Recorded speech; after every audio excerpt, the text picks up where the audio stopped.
आज का मेरा टॉपिक है पवित्र आत्मा और उसका सामर्थ्य। जब हम यूहन्ना रचित सुसमाचार इसमें देखते हैं, यूहन्ना एक जबदी का लड़का था जो गलील में मछुआरा था। वो यहाँ पे यीशु मसीह के जन्म, मृत्यु और उसके पुनर्जन्म और शिक्षा के बारे में बता रहा है। यह सुसमाचार लगभग 85 से 95 एडी के बीच में लिखा गया है। विश्वासी होने के नाते हमें हर एक को ये मालूम होना चाहिए कि पवित्र आत्मा क्या है और पवित्र आत्मा हमें कैसे मिलता है। जब हम देखते हैं पवित्र आत्मा परमेश्वर से अलग नहीं है, परमेश्वर बनाने वाला है, पुत्र उद्धार करता है और पवित्र आत्मा सिखाने वाली है।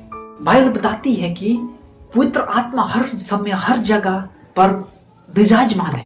भजन 137 के 7 में लिखा, मैं तेरी आत्मा से भागकर कहां जाऊं। इसलिए परमेश्वर का आत्मा हर जगह हर समय, जब हम 2 कुरिन्थियों में देखते हैं, परमेश्वर का आत्मा हर एक गुप्त बात को जानने वाला है।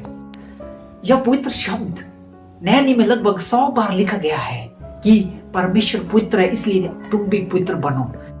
मेरा पहला पॉइंट है पवित्र आत्मा के कार्य। सबसे पहले पवित्र आत्मा हमारे हृदय में आता है और हमारे हृदय में कार्य करता है और हमें नया जीवन देता है। हमारा पाप के कारण हमें मरे हुए हैं, इसलिए पवित्र आत्मा हमारे हृदय को जीवन देता है। वो कैसे होगा? क्योंकि प्रभु का आत्मा हमारे अंदर आएगा और वो हमें जीवन देगी। वो पवित्र आत्मा है। परमेश्वर ने कहा है, मैं तुम्हारे लिए एक सहायक भेजूंगा। जब आत्मा हमारे अंदर आता है, यहेजकेल 26:27 में, जब मैं अपना आत्मा तुम्हारे भीतर देकर मैं ऐसा करूंगा कि तुम मेरी विधियों के अनुसार चलोगे और मेरे नियमों को मानकर उसके अनुसार चलोगे। पवित्र आत्मा हमारे अंदर आनी चाहिए, तभी वो हमारे अंदर से कार्य करेगी। जब हम सुसमाचार को सुनते हैं, पवित्र आत्मा हमारे अंदर बातचीत करता, कार्य करता है और हमारे हृदय को, हमारे मन को चेंज करता है और हम परमेश्वर पर विश्वास करते हैं। वो पवित्र आत्मा का कार्य है। इसलिए इफिसियों 1:13 में कहा है, पवित्र आत्मा का छाप लगा। जब तुमने सुसमाचार को सुना, आपने जलेबी को देखा होगा, जलेबी कैसे बनती। जब उसको बना के तेल में डालते, उसमें कोई मिठास, कोई शुगर नहीं होता, लेकिन जब उसको चाशनी के बीच डालते तो उसके अंदर वो चाशनी किस तरह से जाता है। ठीक हमारे अंदर पवित्र आत्मा उसी प्रकार से आता है। हमको महसूस नहीं होता है, हम देख नहीं पाते, लेकिन लोगों को हमारे जीवन से वो पवित्र आत्मा का कार्य दिखना चाहिए। वो पवित्र आत्मा हमारे अंदर है।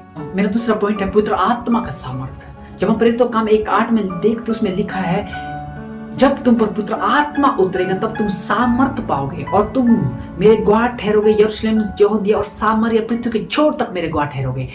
यहाँ पे हम देखते हैं एक शब्द जो सामर्थ्य शब्द है। आप पवित्र आत्मा आपके अंदर है, आप पवित्र आत्मा से हो सकता है, आपके अंदर पवित्र आत्मा है, लेकिन आपके अंदर वो सामर्थ्य नहीं हो सकता है। यहाँ पे परमेश्वर ने, यीशु मसीह ने वो शब्द किया, जब तुम पर पवित्र आत्मा उतरेगा तब तुम सामर्थ्य पाओगे।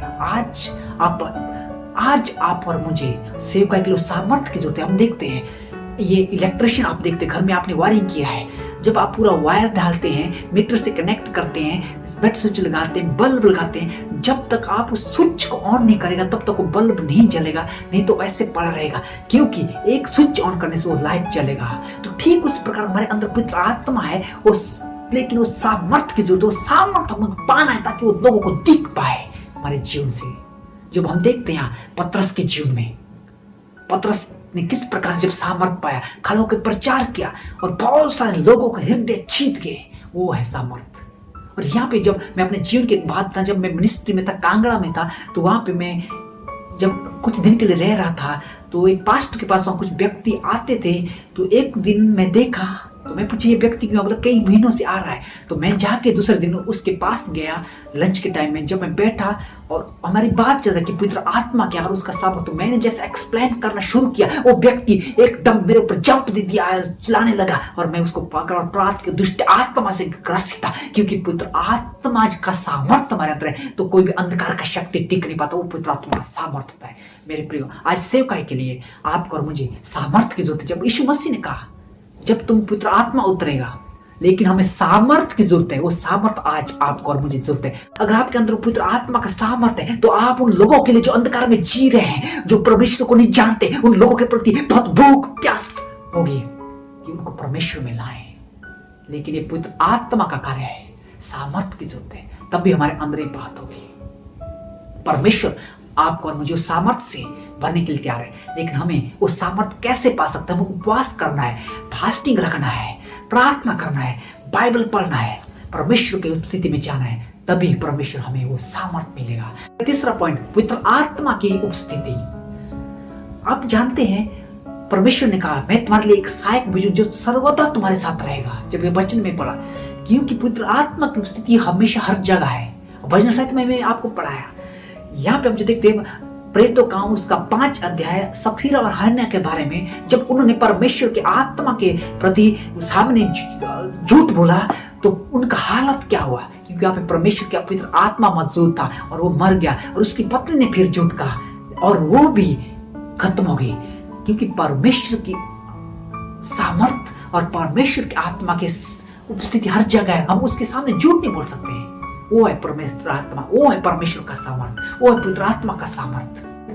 आज भी पवित्र आत्मा हमारे अंदर है और पवित्र आत्मा हमारे द्वारा कार्य करना चाहता है हमारे अंदर, लेकिन हमारे लिए अंदर पवित्र आत्मा को पाने के लिए इच्छा होनी चाहिए। जब हम पहला कुरिन्थियों 3:16 देखते हैं, उसमें लिखा है, क्या तुम नहीं जानते तुम्हारा हृदय पवित्र आत्मा का मंदिर है। तो परमेश्वर हमारे हृदय में रहने के लिए तैयार है। परमेश्वर हमारे हृदय में रहता है, वो कोई मंदिर में रहने के लिए नहीं है।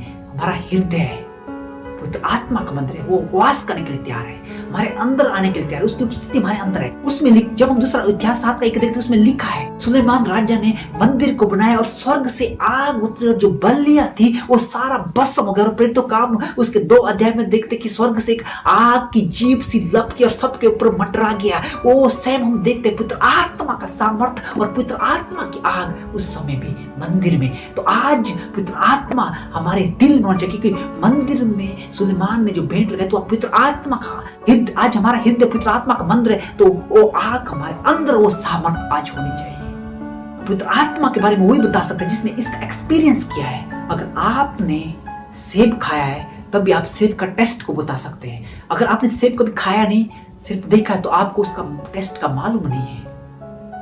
इससे ही हमको पवित्र आत्मा का जब अपने जीवन में एक्सपीरियंस है, हम दूसरे को बता सकते हैं उसका कार्य, उसकी स्थिति, उसका।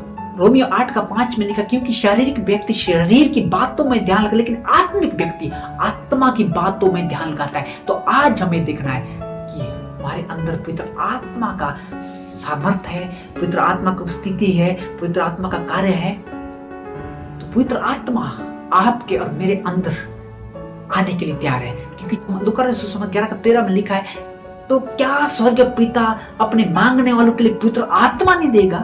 परमेश्वर हमको ध्यान देने के लिए, लेकिन हमारे अंदर वो इच्छा होनी चाहिए उसकी स्थिति में जाने के लिए, उसको पाने के लिए, उस सामर्थ्य को लेने के लिए। तो परमेश्वर हर एक को आत्मा का सामर्थ्य से भरने वाला है। वो परमेश्वर आत्मा त्रिएकता में एक है।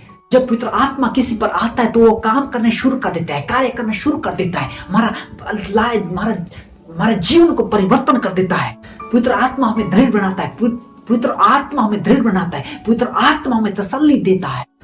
जब हम उसके प्रति समर्पित है, तब हम उसके सामर्थ्य से बढ़ जाते हैं। मैं कहानी को बताना चाहता हूँ। एक बार एक छोटा लड़का छत पर अपने पतंग को उड़ा रहा था, और वो इतना उड़ा रहा था, उसका पतंग इतना दूर उगला, उतना दूर, तो उसको देख नहीं पाता था, इतना दूर उड़ गया था। तो रास्ते में जाते व्यक्ति ने उससे पूछा, बेटा आप क्या कर रहे हैं? उसने कहा, अंकल मैं पतंग को उड़ा रहा हूं। उसने कहा, आपको पतंग दिख नहीं रहा है, कहाँ है आपका पतंग, क्या उड़ा रहे हैं आप? और बच्चे ने कहा, नहीं अंकल, क्योंकि मैं उसको महसूस कर सकता हूं, कि मैं उसको धागे को पकड़ा, उसको महसूस कर सकता हूं। ठीक मेरे प्रिय मसीह भाई और बहनों, हम पवित्र आत्मा को देख नहीं सकते, लेकिन उसको हम अपने जीवन में महसूस कर सकते हैं, और उसके कार्य को हम महसूस कर सकते हैं, उसके कार्य को हम देख सकते हैं। वो परमेश्वर पवित्र आत्मा है। जब हमारा पवित्र आत्मा आता है तो कार्य करना शुरू कर देता है। प्रभु आपको इस वचन के द्वारा आशीष